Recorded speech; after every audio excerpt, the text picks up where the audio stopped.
जय श्री कृष्ण, जय श्री राम। मांडव्य जी के कथा। महात्मा मांडव्य के शाप से साक्षात धर्मराज ही विदुर रूप में उत्पन्न हुए थे। कथा इस प्रकार का है। एक बार राजपुरुषों द्वारा पीछा किए जाने पर बहुत से चोर चोरी का माल महर्षि मांडवीय जी के आश्रम में रखकर स्वयं भी वहीं छिप गए।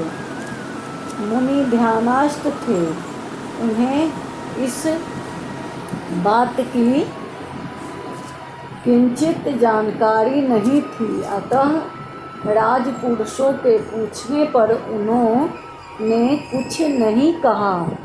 तब उन राजपुरुषों ने आश्रम में खोजबीन आरंभ की तो चोर एवं चोरी का माल दोनों ही बरामद हुए।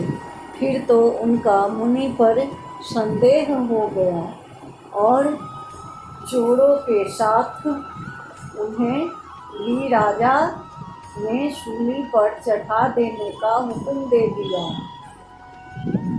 अन्य चोर तो तत्काल मृत्यु को प्राप्त हो गए, परंतु महामुनि मांडव्य सूली के अग्रभाग पर बैठे हुए तप ही कर रहे थे।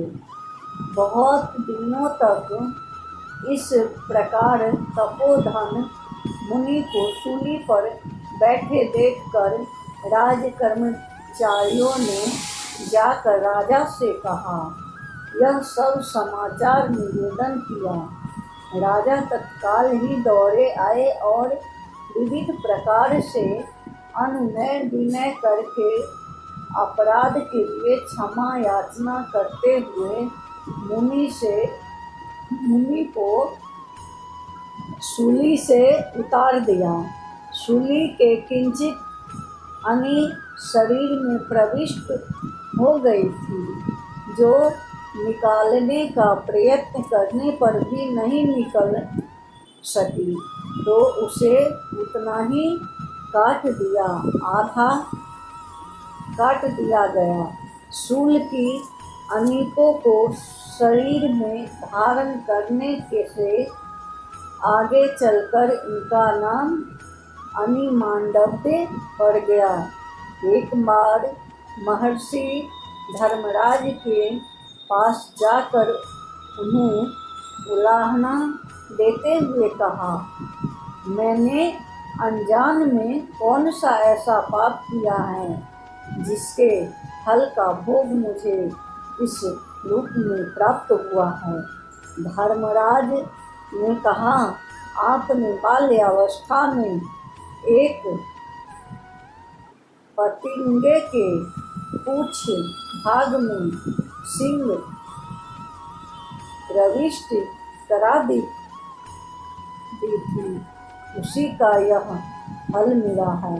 वेशिका ने कहा, एक तो बाल्यावस्था, दूसरा में धर्मशास्त्र का ज्ञान नहीं होता है, दूसरे तुमने थोड़े से अपराध में मुझे बहुत बड़ा दंड दिया है। अतः धर्म तुम मनुष्य होकर जन्म लोगे।